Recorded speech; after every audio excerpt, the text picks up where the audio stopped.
So what's going on, guys? Hopefully this thing focuses today because we've been having a little bit of issue with it, but we got something special in the shop today. If you guys follow me on Instagram, which I hope you all do, we have a special car in here today, and that special car is Tommy F. Yaz S13 SYLVIA right-hand drive car that you guys have seen on this channel so many times before. And what we're going to be working on today is, you'll be able to see it as I pan across the lift here. You can see right in this area right here, you can see the entire exhaust system. Now the problem we have with that is the fact that if you look at the tire and you look at the height of the exhaust, you've only got about an inch between the bottom here and here. Now when you put this thing on the ground, this right here, this resonator, completely drags on the ground. Now the problem, I think personally, all of this stuff is HKS. HKS is a really good name brand and the stuff really fits very, very well. So I don't see this being an actual problem with HKS. Now the problem lies somewhere in this general vicinity right here. You can see the severe angle that takes down. And I don't know if that's an effect of this resonator from the ISR pipe or it's an effect of the actual downpipe itself, because the downpipe is sort of on a downward angle. But this really kills it. So what we're going to do, first things first, before we do anything, is we're going to unbolt this center resonator. We're going to put this exhaust up where it belongs to get all of that up where it belongs. And then we're going to remount this resonator here. And I think we're going to be able to get away with just modifying this resonator right here to bring the entire exhaust back up to where it's supposed to be. So I'm going to set you guys up on the tripod. We're going to pull that center resonator and see what happens. Alright guys, so we're going to unbolt that right there and see if we can't get this thing to maybe rotate a little bit. I got the screw jack underneath it there, so we'll be able to jack that up and get it into place. And yeah, so let's get that out of there.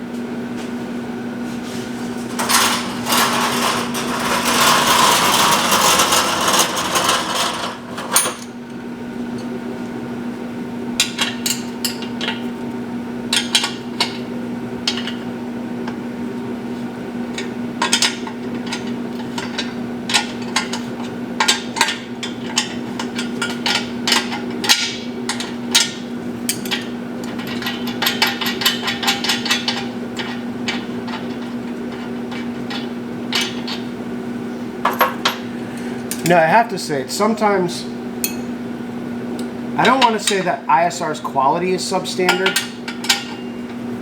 but it is a less expensive product than most. And a lot of times what I see with the less expensive products is that, you know what, sometimes even though the materials quality is good, the build quality and the fit and finish is usually where they're lacking sometimes.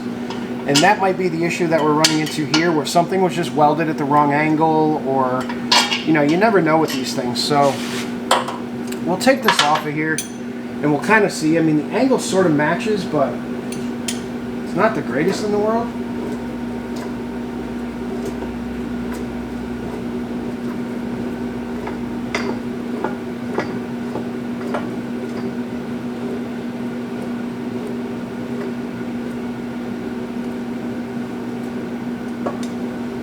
We gotta cut Tommy's zip ties out of here.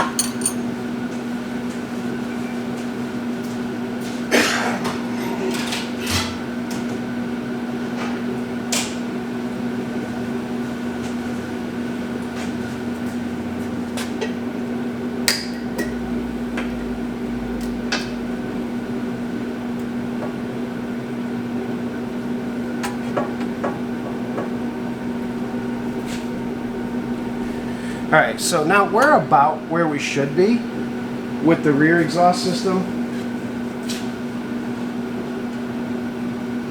We might tie that up just a little bit higher because this muffler's a little bit low. But let's get another screw jack underneath that muffler.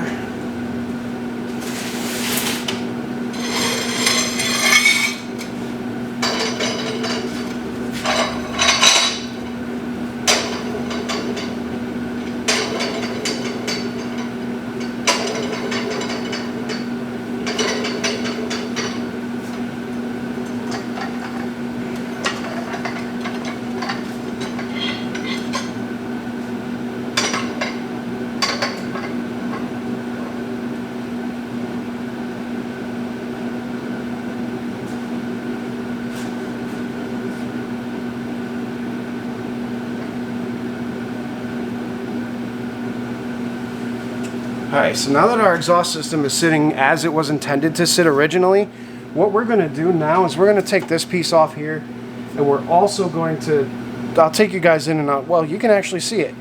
See the difference between where the ISR pipe actually goes and where the exhaust should be?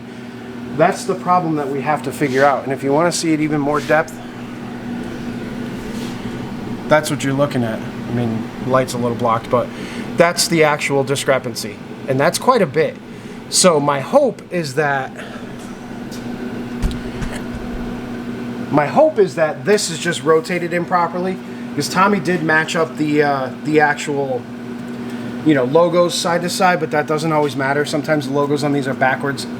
But yeah, and then of course, you know, the housing that we're working with too is loose, so we have to put bolts in that, get that tightened up, and then that should get us to about where we should be, hopefully. So see what we can do.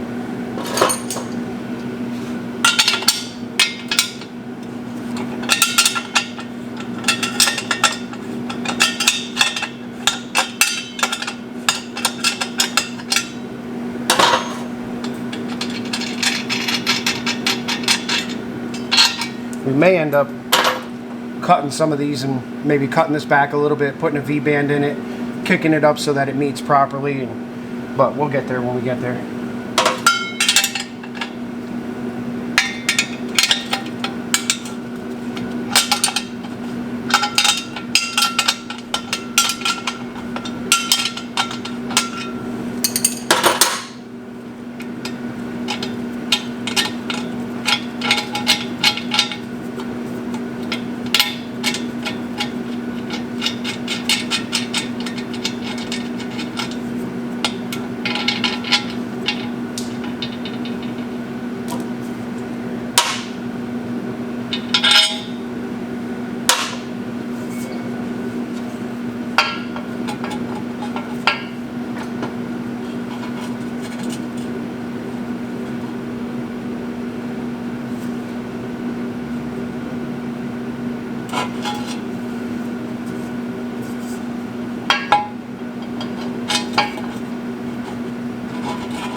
Well, it looks like it's actually the downpipe that's off pretty significantly. Looks like this flange was welded on improperly, because if you put this on here properly and you made it to this flange, no matter what direction you put it in, it's absolutely nowhere near. So what we're going to need to do is actually come up this way and then come up even further and over. And so we got to figure out a way to get this downpipe up to meet that. Should be interesting.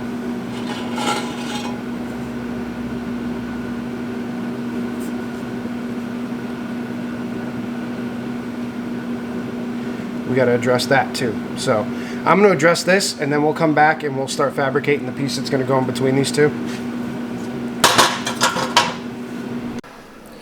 Alright guys, so let me show you what we're working with. We've decided, hopefully there's enough light under here, to just build an entirely new downpipe. It was ridiculous trying to fix the ISR one because it was so out of whack. So I just decided to literally use the old flanges and then make a completely new downpipe that now tucks everything up where it should be. I apologize for the focusing, it's a little dark, so it's having some trouble, but now if we go out here and we do the same thing that we were doing before, you can't see the exhaust anymore. It's not hanging down below the tire. The muffler is now even with the body lines, and everything looks perfect. Nothing hanging crazy. So what we're going to do now is we're going to get this thing welded back together. We're actually putting a flex joint in right about there. For you guys that are going to be like, there's no flex joint, but we're putting one in. Flex joint will be there. We'll get everything bolted back up, and then we got to bleed the brakes, bleed the clutch, tighten up some bolts, and this thing will be good to go.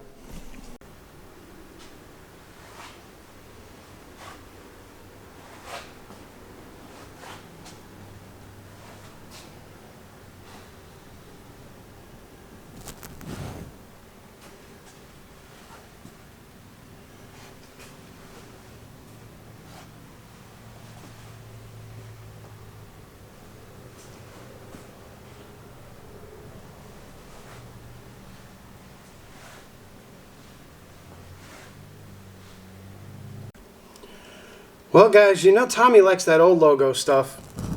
So I figured we'd throw a little more Fab old logo on this one. Yeah, old logo. Alright, guys, you'll have to pardon the lighting, but that's what we got. Complete new downpipe. And yeah, that's usually what happens. But now you guys can see that this exhaust is actually sitting where it should be. And if I go on the driver's side, we'll do a kind of an after shot of where the exhaust is sitting now. This is where the real deal came into play. The resonator's right there. Before, the resonator was right here. Like 6 inches probably we gained. And now let me get this light out of here. The best part about it is now the downpipe is tucked. And it's pretty much even with the frame rail. There's no exhaust here. You can't see it, can't see it, can't see it until you get to the resonator, which is now only about an inch lower than the frame rails. And then we managed to tuck all that up. So you could see the tire on this side. Before, when I did this, you couldn't see the wheel. So that was a massive problem. So now you can see the wheel on the other side. We got that flange straightened out. The muffler's sitting better where it should be. And we're good. All right. So I didn't really film too much of the actual manufacturing of this downpipe because you know what? Truth be told, you guys have seen me weld together a million pieces of pipe. You don't need to see it again. What I kind of wanted to show you guys was the before and after. I wanted to show you why aftermarket stuff sometimes can be a little bit of a pain. You know, we chose to scrap this entire downpipe. We chose to scrap the cap delete pipe and just start from scratch. Basically, the only thing we used off of the ISR setup was the flange at the turbo and the flange at where the catback comes into it. Aftermarket stuff is tough. You know, the price is right. The price is always right, but the fitment is not. And then you have to have it modified. And in our case, the pipe took such a dip towards the floor. Let me see if I can show you where it actually dipped. All right, so now where you see where I go up to meet up with the other exhaust setup, right here, the ISR pipe came down at an angle this way and then back up this way, but it was down another inch lower. Then once it got to here, it actually kicked down again and then obviously placed this in the wrong spot. So instead of trying to cut and rotate and finagle and all that other crap with the old one, we figured we'd just, you know, whip up a new one real quick. I had a bunch of pipe laying around from, you know, in stock, because I usually always have 3-inch in stock, which I don't have any right now, so I have to order some. But yeah, so you know what? Sometimes the stuff is great. Sometimes not so much. That's why I always recommend custom work. And yeah, of course, it's so that I can make a little bit of money too. But at the same time, why buy a $300 downpipe and then have to spend another $300 having it modified, or spend another $300, $400, $500 having a custom one made when you could have just saved the money and had the one made in the first place? So we're going to call Tommy, have him come and pick this thing back up. The exhaust is done. I'm going to do a couple little tweaks to it. We're going to just tighten up some bolts and, you know, bleed the brakes out, a couple other odds and ends, and then he can come and get this thing. So we're going to give him a call. I hope you enjoyed this video. A little bit different format where I put the camera on the tripod, tried to talk to you guys a little bit, and I think I might do that in the future with some of the maintenance videos. So I don't know. Let me know what you think. Not a whole lot of welding content in this one, but you got to see me make a downpipe for it. So Have a great day, everybody. Like, comment, subscribe. Thank you all so much for watching. It's December. We're getting ultra close to 10,000 subs. We're almost at 9,000. I want to try to hit 10,000 before the first of the year. So if you guys haven't clicked that subscribe button yet, please do so. Hit the subscribe. Leave a comment below. I try to respond to as many of them as I can. And I'll see you guys later. Have a great day.